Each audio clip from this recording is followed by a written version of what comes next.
अस्सलाम वालेकुम फ्रेंड्स, कैसे हैं आप सब। उम्मीद है सब ठीक ठाक होंगे, खैरियत से होंगे। आज आपके साथ बहुत ही खूबसूरत सी रफल स्लीव्स के साथ एक खूबसूरत सी फ्रॉक बनाना सिखाऊंगी, जिसके लिए देखें बैक साइड के लिए मैंने 2 पीस लिए हैं। ये जॉइंट नहीं है, अलग अलग से अपने 2 पीस लेने। फ्रंट का पार्ट जो है ना वो जॉइंट है, उसको मैंने फ़ोल्ड करके रखा हुआ है। अब जो बन वाली साइड है ना, वहाँ से आपने 1.5 इंच का फैब्रिक एक्स्ट्रा रखना है बैक साइड का, क्योंकि हमने पीछे बटन पट्टी बनानी है, तो इसलिए हमने ये 1.5 इंच का फैब्रिक एक्स्ट्रा रखा है।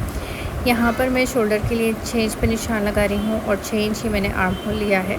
आर्म होल किस तरीके से शेप दे लेंगे, चेस्ट की फिटिंग में 7.5 इंच पे करूँगी और कमर की फिटिंग में 7 इंच पे करूँगी। कपड़े की लंबाई और चौड़ाई मैं आपको बता देती हूँ। यहाँ पर मैंने 10.5 इंच लंबाई ली है और 8.5 इंच तकरीबन मैंने इसकी चौड़ाई ली है। इस तरह से मैं नेक पे अपनी निशान लगा रही हूँ, तो लंबाई पे मैंने 3 इंच पे निशान लगाया और चौड़ाई पे भी मैंने 3 इंच पे निशान लगाया। आप नेक की लंबाई और चौड़ाई अपने हिसाब से कर सकते हैं। बैक नेक के लिए मैंने 2 इंच लंबाई पे निशान लगाया, चौड़ाई हमारी सेम रहेगी। अब यहाँ पहले हम बैक साइड का नेक कट करेंगे, उसके बाद हम फ्रंट साइड का नेक कट करेंगे। तो फ्रंट साइड का नेक हमने सिर्फ फ्रंट के कपड़े पर ही कट करना है, इस तरीके से। यहाँ से थोड़ा सा नीट कर लेंगे, क्योंकि यहाँ पर थोड़ा सा कपड़ा ना फिनिशिंग में नहीं आया है, इस तरह से। अच्छा, यहाँ पर मैंने शोल्डर की जो है ना डाउन कटिंग नहीं की थी अभी, और ना ही मैंने फ्रंट का आर्म होल कट किया था, तो वो मैं बाद में करूँगी। इसके बाद देखिए कितना मुझे इसको अंदर की तरफ फोल्ड करना है और बटन पट्टी इतनी बाहर रहेगी, तो यहाँ पर फिर मैं इस तरीके से कट लगा रही हूँ, ताकि मुझे अंदाज़ा रहे जब मैं स्टिच करूँ। नीचे घेर का कपड़ा है, इसको मैंने 4 फोल्ड में करके रखा है। इनके फ्रंट और बैक दोनों का ही साथ ही है। लंबाई मैंने इसकी ली है 19 इंच, चौड़ाई मैंने ली है 14 इंच। बॉटम की साइड से हम यहाँ 1.5 इंच का निशान लगाएंगे इस तरह से, और इसके बाद हम इसको थोड़ा सा कर्व शेप देंगे, ताकि जब बच्ची इसको पहनेगी तो ये जो है ना नीचे इसके कॉर्नर लटकेंगे नहीं। इस तरह से देखिए मैंने कर लिया है कटिंग। उसके बाद सेंटर जो है ना इसके मैं कट लगा रही हूँ, ताकि इस पीस को जब मैं फ्रॉक के साथ जोड़ूंगी तो सेंटर से सेंटर को जोड़ दूँगी। अब यहाँ पर हमने इस तरीके से 1-1 इंच की प्लेट यहाँ पर डालनी है पूरे कपड़े के ऊपर। फ्रंट बैक दोनों पे मैं प्लेट्स डालूँगी। यहाँ पर मैं स्लीव्स आपको बना के दिखा रही हूँ। तो स्लीव्स की लंबाई मैंने 9 इंच ली है और चौड़ाई मैंने तकरीबन 10 इंच ली है। इस तरह से देखिए यहाँ पर मैंने स्लीव्स की फिटिंग का निशान लगाया है। ऊपर की तरफ से 2.5 इंच पे निशान लगाएंगे और इस तरीके से इसको शेप दे देंगे। स्लीव्स की जो चौड़ाई है वो हमारे पास ज़्यादा है, क्योंकि मुझे यहाँ पे इसको सेंटर में इसके चुन्ने डालनी है जब मैं इसको शर्ट के साथ अटैच करूँगी। बॉटम साइड से भी मैंने 1 इंच कम किया है, ज़्यादा उसको मैंने कम नहीं किया। नीचे मैं इलास्टिक ऐड करूँगी, तो उससे ये हमारी जो है ना चौड़ाई वो कवर हो जाएगी।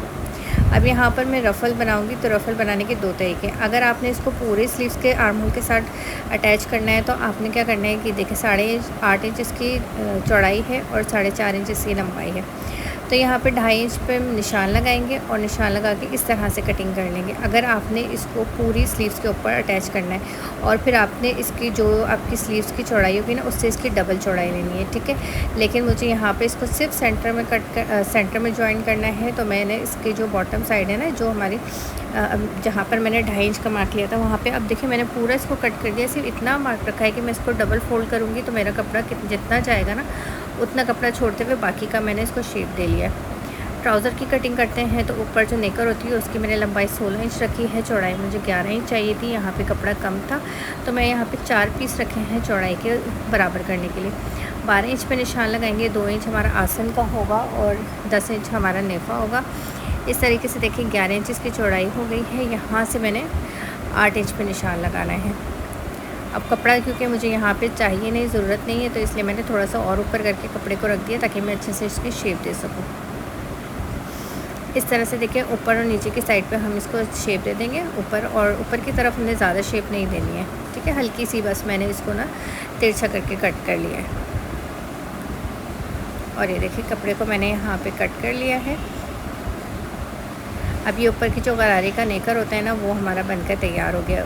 यहाँ पर मैं कपड़े को थोड़ा सा नीट कर रही हूँ, जो कपड़ा बैलेंस नहीं था वो बैलेंस हो गया, ठीक है। अब यहाँ पे हमने इसको इस तरह से जोड़ डाल देना है।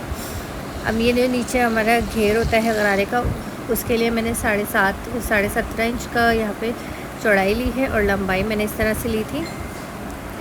यहाँ पर ऊपर की तरफ देखिए इस तरीके से हमने प्लेट्स डाल देनी है और सेंटर में हम यहाँ पे कट लगा लेंगे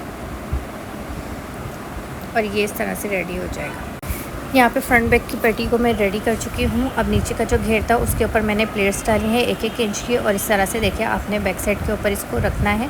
अगर आप भी फ्रंट बैक का अलग अलग डिज़ाइनिंग करेंगी तो फ्रंट बैक को फिर उसके हिसाब से आपने अटैच कर लेना है। अगर दोनों के जो नीचे का घेर है तो फिर आप किसी भी पार्ट को किसी भी पार्ट के साथ अटैच कर सकते हैं। इस तरीके से देखिए हम पेटी के साथ अपनी घेरे को जॉइन कर लेंगे। और ये देखें यहाँ पर मैंने स्लीव्स भी रेडी कर ली है। नीचे की तरफ प्लास्टिक लगाई है, ऊपर मैंने सेंटर में चुने दी हैं, रफ़ल के अंदर भी मैंने चुने दे दी हैं। और देखें इसको पहले मैं यहाँ पे इसके साथ स्टिच करूँगी, उसके बाद अपनी शर्ट के साथ स्टिच करूँगी। तो देखें मैंने यहाँ पर घेर जो है अपनी पेटी के साथ अटैच किया, उसके बाद मैंने शोल्डर की सिलाई लगाई। अब यहाँ पर मैं कपड़े को अंदर की तरफ फोल्ड करूँगी तो हमारी ये जो सिलाई है ना ये गुम हो जाएगी। ठीक है, इस तरह से देखें। अब यहाँ पर क्योंकि हमारी शोल्डर की सिलाई हो गई है, अब हम यहाँ पर अपनी स्लीव्स को अटैच करेंगे और रफ़ल मैं उसके साथ अटैच कर चुकी हूँ। अब हम इसको आराम से यहाँ पर इस तरह से रखेंगे और इस तरह से हम यहाँ पर इसकी सिलाई चला देंगे। उसके बाद हम इसकी फ़िटिंग की सिलाई कर लेंगे। तो यहाँ पर मैंने अपनी जो नेकर थी उसको भी इस तरह से मैंने रेडी कर लिया है, जोड़ भी लगा लिया, ऊपर से नेफ़ा भी फोल्ड कर लिया है। नीचे की तरफ से भी मैंने डबल फोल्ड करके सिलाई कर ली है। और यहाँ पर देखिए मैंने प्लेट्स डाली हैं 1-1 इंच की। अब इस तरीके से हमने यहाँ नेकर उठानी है और उसको अपने जो नीचे का घेरा है उसके साथ अपने अटैच कर लेना है कुछ इस तरीके से। और उसके बाद इसको सिलाई कर लेंगे। तो देखिए हमारा जो घेरा है वो हमारी ऊपर वाली साइड के साथ अटैच हो गया है। अब हम इसकी फ़िटिंग की सिलाई लगाएंगे। तो सिंपल इसकी फ़िटिंग की सिलाई होती है, कोई भी मुश्किल नहीं होती। यहाँ पर देखिए इस तरह से आपने रखना है और यहाँ पर आपने सिलाई लगानी है। आप हमेशा सिलाई जो है पाँचे से स्टार्ट किया करें और ऊपर क्रॉच एरिया की तरफ आया करें। तो ये देखिए हमारा गरारा बन के रेडी हो गया है और हमारे यहाँ पे फ़्रॉक भी बन के इस तरह से खूबसूरत से रेडी हो गई। बिल्कुल रेडीमेड स्टाइल में हमने इस फ्रॉक को तैयार किया है। आगे की तरफ मैंने 2 बो बना के लगा दी थी। बो बनाने का तरीका बिल्कुल सिंपल है, इसलिए वो मैंने आपके साथ यहाँ शो नहीं किया। स्लीव्स का डिज़ाइन देखिए कितना खूबसूरत है, रफ़ल के साथ और लेस के साथ बहुत ही खूबसूरत लुक दे रहा है। और साथ में मैंने जो ये नेक है ना उसके अंदर मैंने स्क्वायर शेप में इस तरीके से लेस को ऐड किया है। आप चाहे तो किसी और तरीके से भी पेटी का डिज़ाइन दे सकते हैं या बिल्कुल सादा भी रख सकते हैं।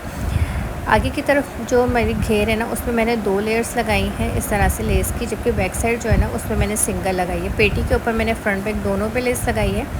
और ये देखें ये जो बटन वाली हमारी साइड थी ना इस पे मैंने इस तरीके से टिच बटन लगाया। आप चाहे तो इस पर काज करवा के फिर बटन को ऐड कर सकते हैं। बैक की तरफ मैंने सिंगल यहाँ पे लेयर लगाई है लेस की। तो इस तरह से फ्रेंड्स देखिए हमारी खूबसूरत सी फ्रॉक बनके तैयार हो गई है। वीडियो अच्छी लगी हो तो वीडियो को लाइक कर दीजिएगा। चैनल पर नए हैं तो फजर क्रिएशन को जल्दी से सब्सक्राइब कर लीजिए। मिलते हैं एक नई वीडियो के साथ। Thank you for watching. अल्लाह हाफिज़।